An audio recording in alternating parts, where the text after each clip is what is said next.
Dobar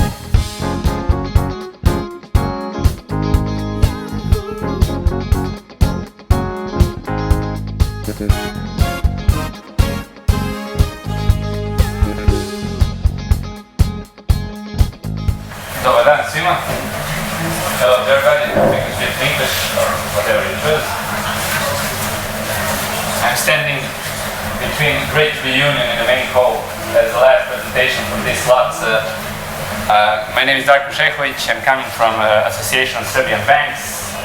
I'm here as a guest honor of my dear friend Matic, who kindly asked me to share my story with you and to pop up in some slots that were missing in the last moment, and I think I'm grateful that I hope you will find useful this presentation and interesting for you.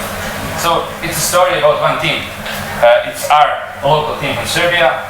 We like to see each other and to imagine ourselves like this kind of team. Maybe we are not riding such a good sailboat like those guys, but we are trying to make it better than it started. So it's going to be a small story about our FIN-CSIRT, and we would like to share experience with you.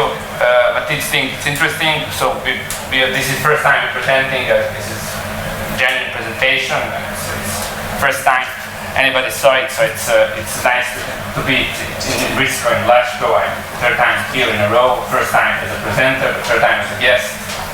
It's more comfortable to be as a guest, but I also like to be in these shoes. So I think we'll have a nice chat. If it can be mutual, it can be in the bi-directional way. I'm thankful for that. If you have any questions or if you want to share, I'm not vendor, I'm not selling anything. I'm just sharing my experience. So most of the presentation was vendor kind of presentations. This is something different. We are users. We use most of those tools, and the banks which are occupying the financial CERT using most of the tools that we see these 2 days. So I will start, and if there's any question, please just raise a hand and ask. So I will share some brief history about FIN-CSIRT, just to imagine what's happening at our home, and to maybe find something common in this our steps that we've done in the years. So everything started in 2013 when Central Bank of Serbia brought some decision on minimum information standards that bring information security to higher level and put some demands on banks to treat information security a little bit with more dignity and a little bit aside from IT business.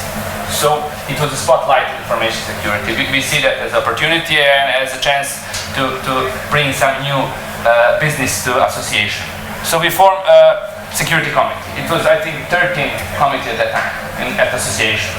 At all associations in the world, we have some committees that are working on specific topic. Law committee, IT committee, compliance committee, AML committee. You choose it. So this was the 13th one, the 13th pick. It was a security committee. It occupied all people from physical security and information security business. And we start collaboration. So I will come back to this slide, but it all started at those 2014 on that first meeting. It was 36 or 37 people in the room.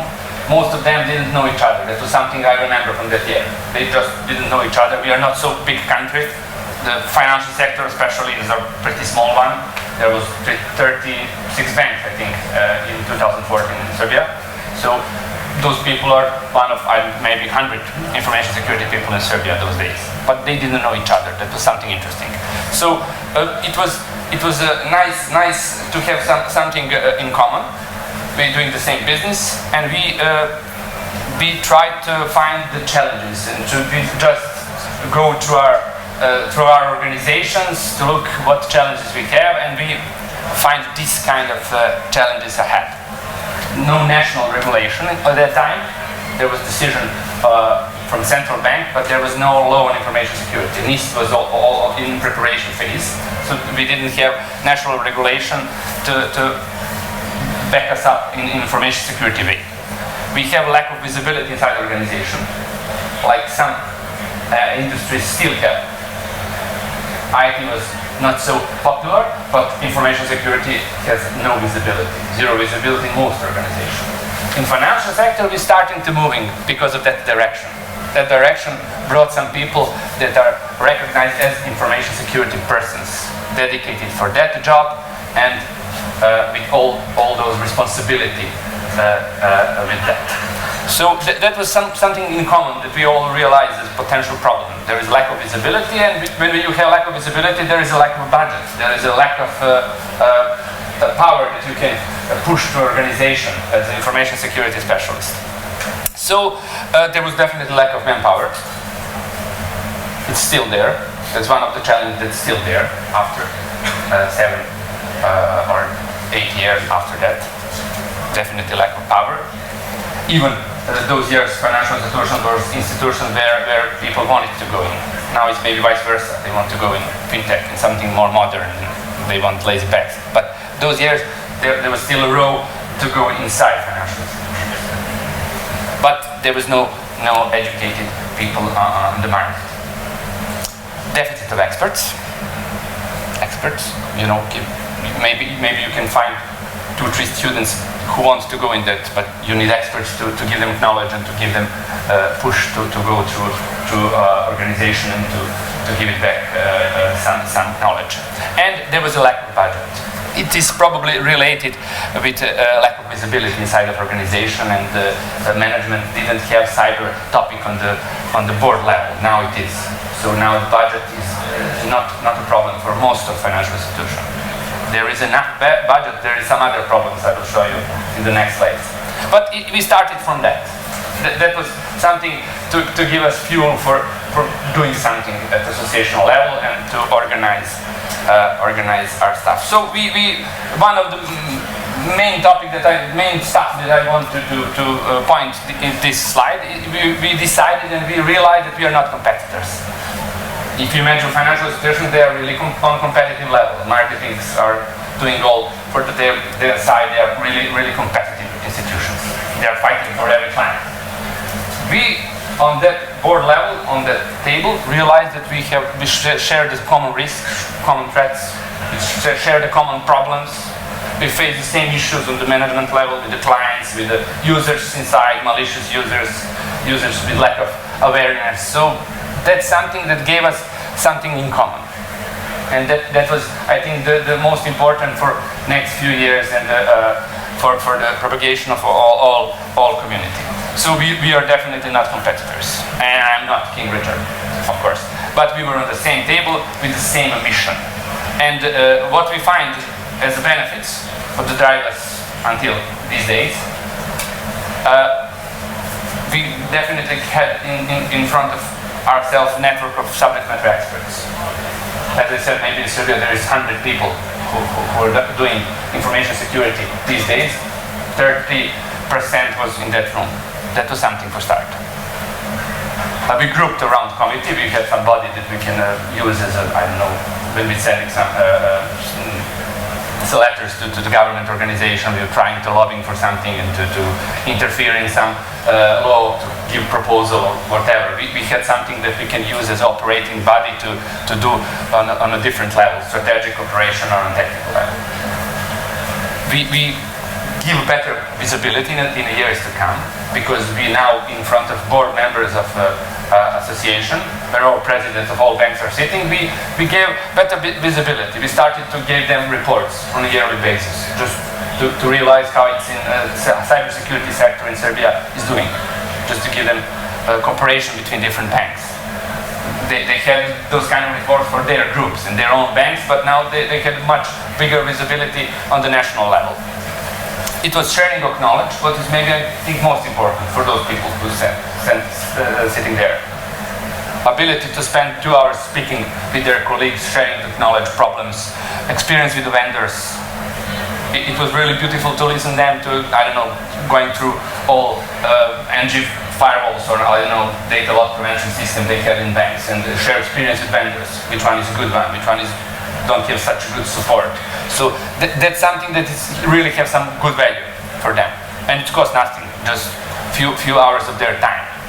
But I think it is something that I find most useful in these days, sharing that knowledge. We trying to grow that thing even more, and learning from others.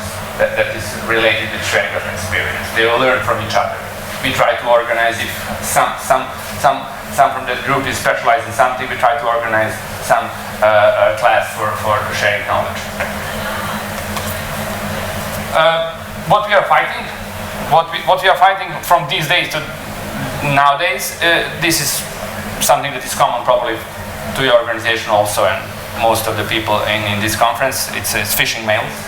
We have huge number of campaigns going for 24/7.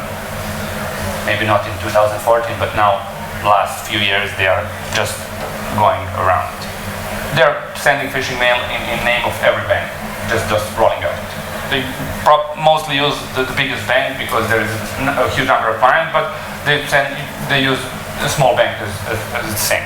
Phishing websites, not so many, but there is, not like phishing mails.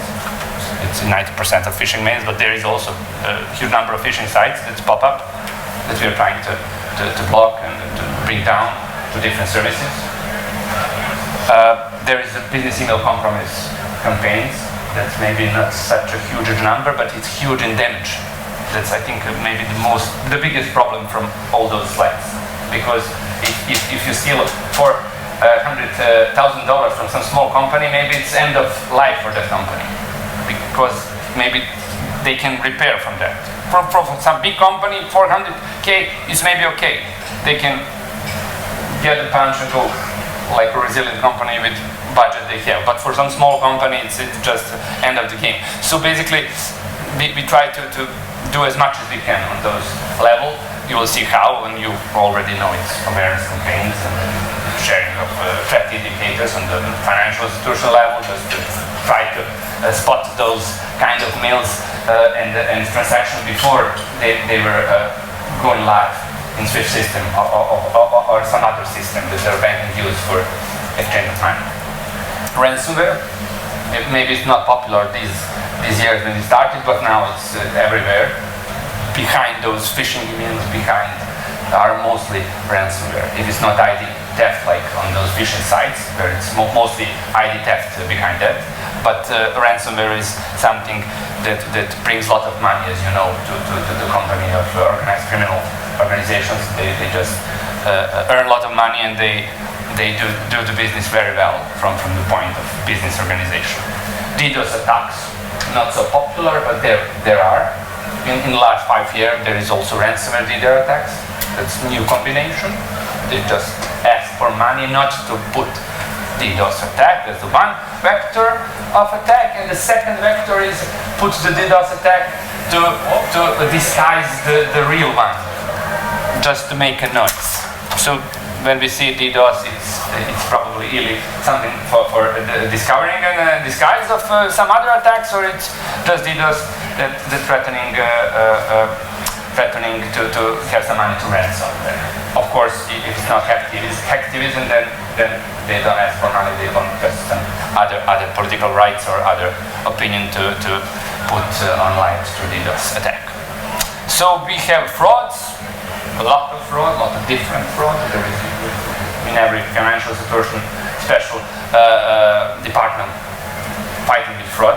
So basically, we are looking from cyber kind of fraud, and they do mostly the cross channels. So those information must be collected in one department and analyzed through the eyes of anti-fraud officer in financial institution. APTs also. It's not so often seen, but when it's seen, it's problematic. Because financial institution, as you know, we don't have a problem to imagine are they going to target us. They will definitely, because their money is, and that's the APT group, and the group specialists for operating on financial institutions are targeting banks. We expecting the attack, and all banks are trying to fight with all hardware and software and the manpower they have to fight these APT attacks. Is there an incident? There is. We just don't want to go in newspaper and shout with it, but there is. As you can see in Carbonac attack, $900 million was taken from 200 plus banks in a coordinated few years long attack. $900 million Carbonac attack took. So that was one example of APT on the financial institutions. So it can be happen. Those kind of attack targeted ATM machine doing cash out attack, targeting SWIFT network because they're good for fast cash drain and fast stealing a lot of money. So there's a lot of those kind of attacks in the last 8 years. So we are expecting, and that's something we find that we are fighting for. And lack of awareness. Last but not the least, users, we are fighting, and all banks are doing their job because of clients. So clients are definitely should be on a list, and they are on our list, and we are trying to fight lack of awareness through awareness campaign. It's never-ending story. It can be done through different ways. It's a major problem is how to reach such a huge number of people in country. How to reach it without, I don't know, TV 5 minutes on some hotspot terminal, something like that, but it costs money and asks for a lot of marketing. So we try to cooperate with others who have that resources. Ministry of Tourism in Serbia, they are in charge of information security. National CERT, of course, they have that as their primary goal to raise security awareness. So we try to cooperate with them.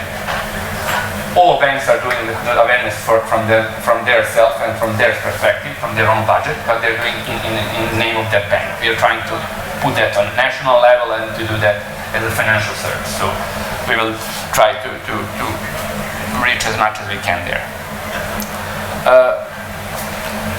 What we are using in fighting these problems that we've seen in the previous slide, we use various options. Of course, we have pretty low budget in association. We define the FIN-CSIRT as non-for-profit organization, so we don't have some secure budget, so we use as much as OSINT we can.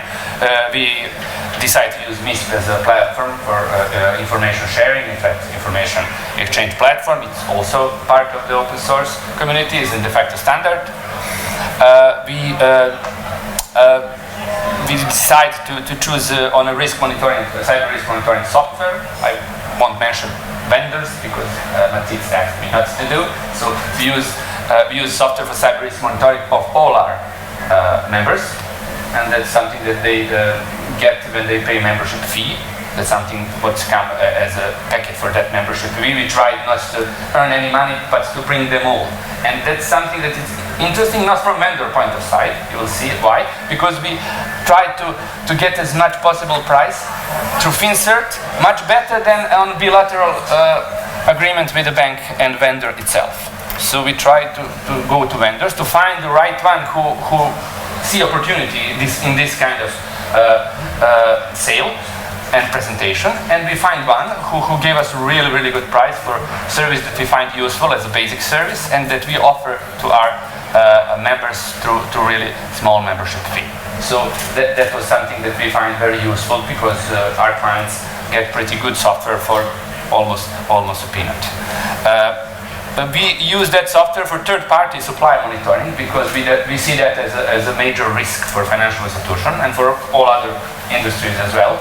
Because third-party suppliers are those vectors that we are expecting to attack. As you can see in SolarWinds and all kind of similar attacks that happening in the previous years, we are expecting the same. We are expecting that our attack will come through our vendor of software supplier as a SECO in Serbia, for example, or something similar, some smaller vendor, but ASECO is a good example of one big vendor that's working with almost all banks. So if you get in ASECO, you will probably come to see a lot of financial institutions through their channels. We try to do malware analysis to have all malware that is interesting for analyzing on one place and reports available for all our members on one place. We don't have a team of malware analysts. We using as much as we can outsource that we can afford. And we are preparing awareness campaigns, going on TV and whatever it takes to bring not so technical information for clients. We are doing the training for bankers, but that's the thing that is on expert level, and we trying to put the cyber simulations as one of the regular topic on our yearly yearly basis. So we started next year, so we didn't achieve so much. That what was I told to Matthias. We are just starting. We are not, I don't know, five-year-old FIN-CSIRT, so I have so much to say. We are just starting. We only have two, maybe, cyber simulation on Cyber Age platform, which is available to our national CERT. Maybe you heard about it. It's a good platform for simulating different cyber attacks. So members find it pretty useful, and we will try to use that on every year as a basis. We started from telephone and email as a primary channel for communication sharing in 2004. We didn't have anything else. Mail and a telephone, but it's not appropriate definitely for sharing sensitive information, so we created a web portal for exchange of information, different kind. Attack on ATM, a new scamming device on ATM, DDoS attack, a phishing attack, whatever, just put it on a portal and give notification to all our members to know what's happening. So they go to portal, see what's happening, put if there's something inside, you can see if it's ATM attack, what kind of attack is. We upload pictures, is it, I don't know, Brenner attack or gas attack or whatever. There was a lot of different attacks. So we bring the whole intelligence on one place in that portal. And we use it for years. We use it for years, but we realized that we didn't know when we started to developing that web portal that MISP is on its way. Because in 2011, as I think, it was in a Swiss military developing, and after 2 years it was go live in a wide area. So in 2013 we started to be used as an awesome tool. In 2014 he was already popular, but we didn't know that. We find it later, and we decided to just shut down our portal and to switch to this, because it is really de facto standard in financial sector and in a wider in the CERT community. This is our website. We use it primarily for client awareness. That's 90% of that site. We have reporting incident link for reporting incidents, and nothing else. We use it as a contact for our CERTs to exchange PGP keys and to share RFC 2350 documented CERT that is defined by every CERT. We have partners, of course. We didn't try to reimagine the bottle or something like that. We had partners on our way. On the first and the biggest, our partner who helped us the most, it is FIN of Italy. We find the contact. They perform financial CERT before us, so we start cooperating with them. It lasts for, I don't know, maybe 5 years, that cooperation. They are still there to help us. We learn a lot from them. They do the same job, but on a much higher level. Those fees are much more bigger when you compare it to our fees. They took pretty much money, and they have bigger team than ours. But they're willing to share. That was something where I put them. They have willing to share. They wanted to share. And still, when we have some problem, we cooperate really good. National CERT, of course. National CERT of Slovenia was also, Mr. Goran Božić was really helpful. He's been on 5-6 meetings on a national level in Serbia, sharing experience from National CERT of Slovenia, which was one of the most major in this region. So we learned a lot from him also. TF-CERT is something that connecting all CERTs, so I put them. We listed ourselves as a member a few months ago. This is something that is interesting, maybe not from FIN-CSIRT point of view, but on a national level, maybe will be interesting for you as a cybersecurity community. It's public-private partnership, something buzzword, but it's do the job if you've done it correctly. Probably, maybe you already have something like this in Slovenia, I don't know.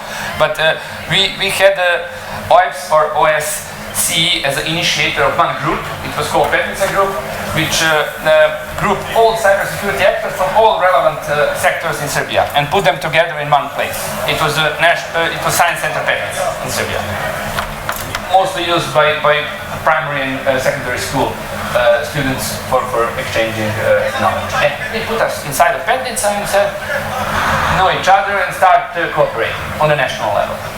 It's financed by OIPS and just know each other. It was the same like with our group. We didn't know each other. I didn't know most of the people in that room, but there was people from the Ministry of Interior, Ministry of Department, from a National Security Agency, from energetic sector, from all critical infrastructure, and all connected to cyber. It was really good because it was recognized by Ministry of Tourism.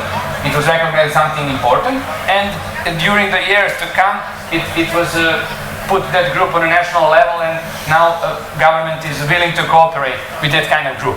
So we as a business sector, trying to reach to government as a partner, that was something that's good.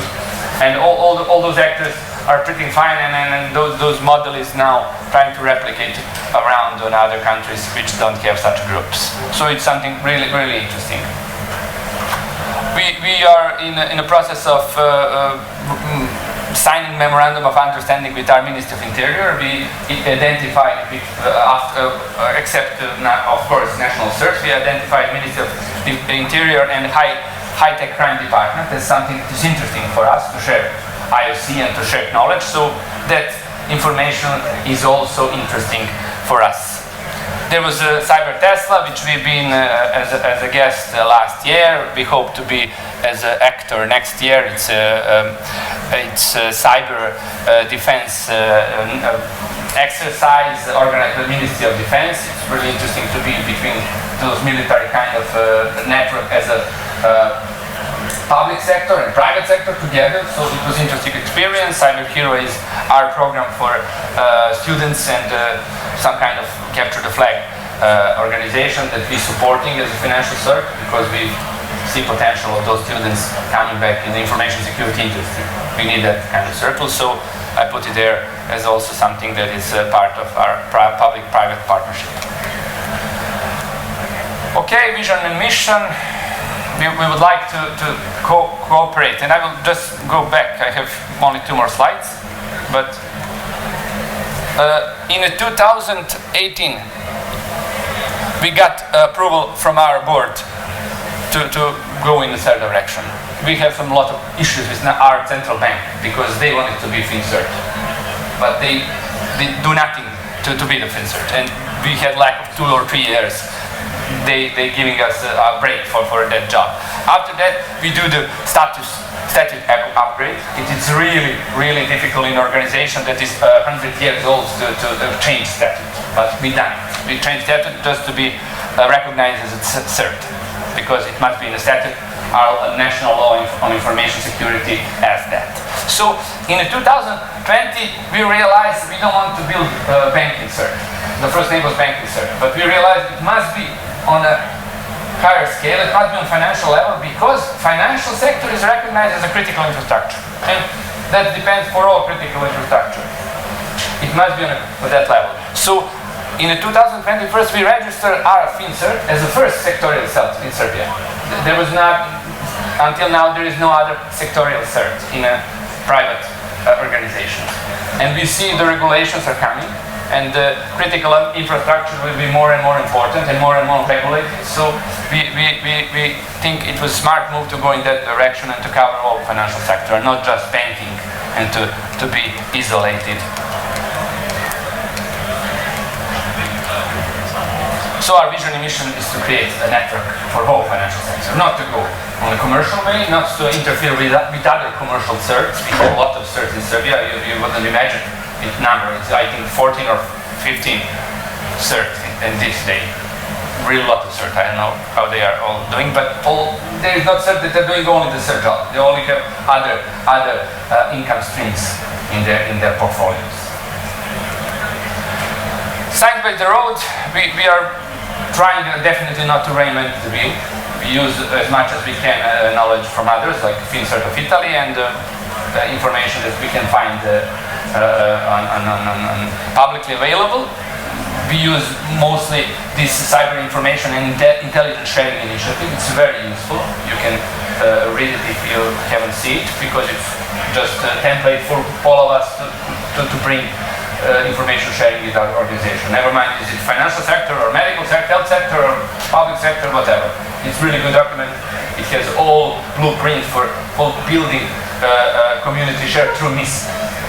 They also choose MIS platform. They done it and they do it on a financial sector level. So European Central Bank, Europol, Visa, Master, SWIFT, major banks from Europe, they are all doing information sharing through this initiative and a rulebook. There is a Tiber EU framework, something happening in Europe. The cyber testing becoming more and more important, and the red teaming will be mandatory in years to come. Now it's not obligatory, but it will be.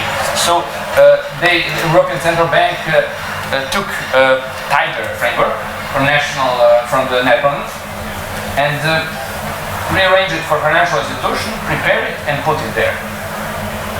As I said, it's not mandatory for now, but there is to come. There is certification bodies. Those teamers, red teamers, should be certified, and bank in years to come will be obligated to do at least once per 2-year red teaming. Red teaming is a red team threat-based testing. So it should be tested on a specific threat actor, not anyone, not just give me some pen tester, what he can do, but he can know. No. We will see. Your bank should be targeting, but I don't know, Cold Bear, a threat actor. What techniques Cold Bear threat actor using? I want those kind of techniques trying on your bank. And that will be something that should be tested and reported, and European Central Bank will be asking, or Supervision Center will be asking for that. So it's something that is interesting. Other documents are also pretty fine. ISO 27002 it's a new one. It's mentioned threat intel. I put it because of threat intel, and it's something that is going to be mainstream, like DLP. DLP is something that banks doing for years, but now it's in ISO. It's going to be also mainstream. So we are watching the sign, trying to reach as much institution. Why I'm going this and I'm finishing? We are now switching from banks to other financial institutions. In Serbia, we have pension funds with 15 employees. We have leasing companies with 20, 50 employees. They don't have budget like banks, but they are still financial institutions with all those measures from central bank that they must comply with. So we must be prepared for smaller institutions with not so powerful information security teams to help them also. And for the last slide, we signed the FIN-CSIRT Alliance membership agreement a few months ago. It was initiated from the FIN-CSIRT of Italy. The idea is to organize all financial certs from the world in one alliance to share information on the worldwide level. So if there is some people from financial sector, welcome on board. If not, the critical sector should be having something like this. So build it that way. We are more than welcome to share our experience in a capacity that we have. So that was all. Thank you from me. I'm not selling pretzel, but I'm trying to build stronger community and to share knowledge with all of you. Thank you.